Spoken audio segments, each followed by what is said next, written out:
Social media ఉన్నట్టుండి హీరోలను జీరోలుగా, జీరోలను హీరోలుగా మార్చే వేదిక. ప్రస్తుతం ఈ రంగం చాలా వేగంగా వ్యాప్తి చెందుతోంది.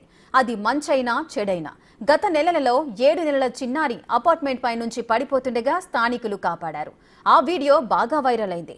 చిన్నారిని స్థానికులు రక్షించారంటూ స్థానికుల నుంచి మంచి రెస్పాన్స్ వచ్చింది.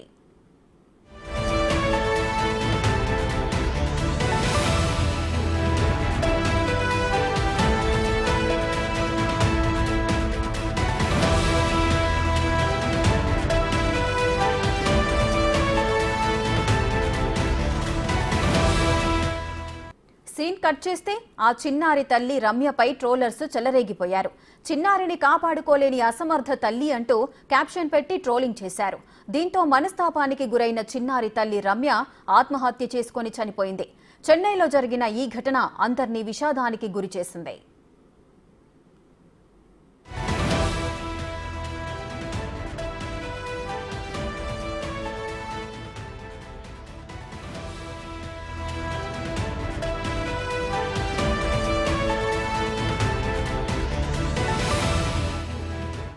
చిన్నారి పైనుండి పడిపోతుండగా స్థానికులు సర్వ ప్రయత్నాలు ఒడ్డి కాపాడారు. ఆ వీడియో ప్రపంచవ్యాప్తంగా వైరల్ అయింది. అంత చిన్న బిడ్డను వదిలేసి ఆ తల్లి ఏం చేస్తుందంటూ ట్రోలింగ్స్ సాగింది. ఇలా వరుసగా వస్తున్న పోస్టులు, ట్రోల్స్ తట్టుకోలేక మనస్తాపంతో రమ్య ఆత్మహత్య చేసుకున్నట్లు తెలుస్తోంది.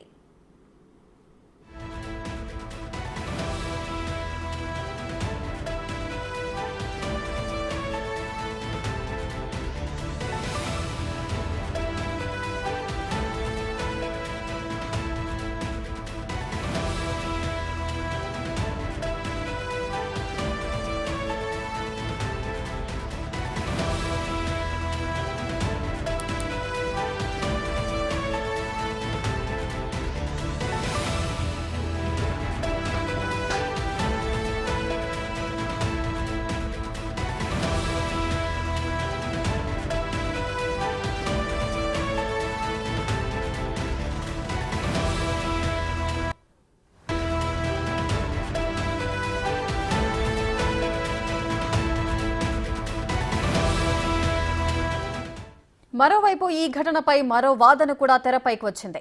కారణాలు తెలియకుండా నిందించడంతో ఓ బిడ్డకు తల్లిని లేకుండా చేశారని కొందరు నెటిజన్లు కామెంట్లు చేస్తున్నారు.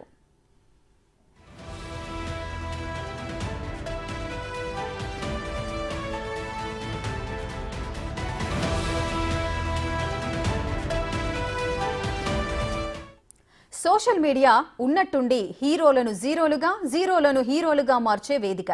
ప్రస్తుతం ఈ రంగం చాలా వేగంగా వ్యాప్తి చెందుతోంది. అది మంచైనా చెడైనా. గత నెలలో 7 నెలల చిన్నారి ఓ అపార్ట్మెంట్ పై నుంచి పడిపోతుండగా స్థానికులు కాపాడారు. అప్పుడు ఆ వీడియో బాగా వైరల్ అయింది. చిన్నారిని స్థానికులు రక్షించారంటూ స్థానికుల నుంచి మంచి రెస్పాన్స్ అయితే వచ్చింది. కానీ సీన్ కట్ చేస్తే ఆ చిన్నారి తల్లి రమ్యపై ట్రోలర్స్ చెలరేగిపోయారు. చిన్నారిని కాపాడుకోలేని అసమర్థ తల్లి అంటూ క్యాప్షన్ పెట్టి ఆ తల్లిని ట్రోలింగ్ చేశారు. దీంతో మనస్తాపానికి గురైన చిన్నారి తల్లి రమ్య ఆత్మహత్య చేసుకుంది.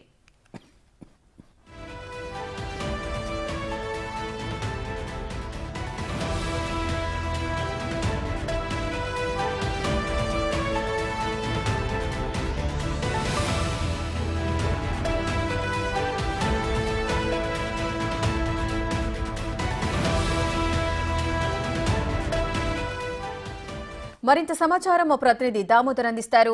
దామోదర్, మనం చూస్తూనే ఉన్నాము, డైలీ ఏం జరిగినా ఏం చూసినా కూడా ఆ వీడియోలో, ఫోటోలో తీసి సోషల్ మీడియాలో అప్లోడ్ చేయడము, ఉన్నట్టుండి కొంతమంది ఫేమస్ అయిపోవడం, కొంతమంది డీఫేమ్ అయిపోవడం మనం చూస్తూనే ఉంటాం.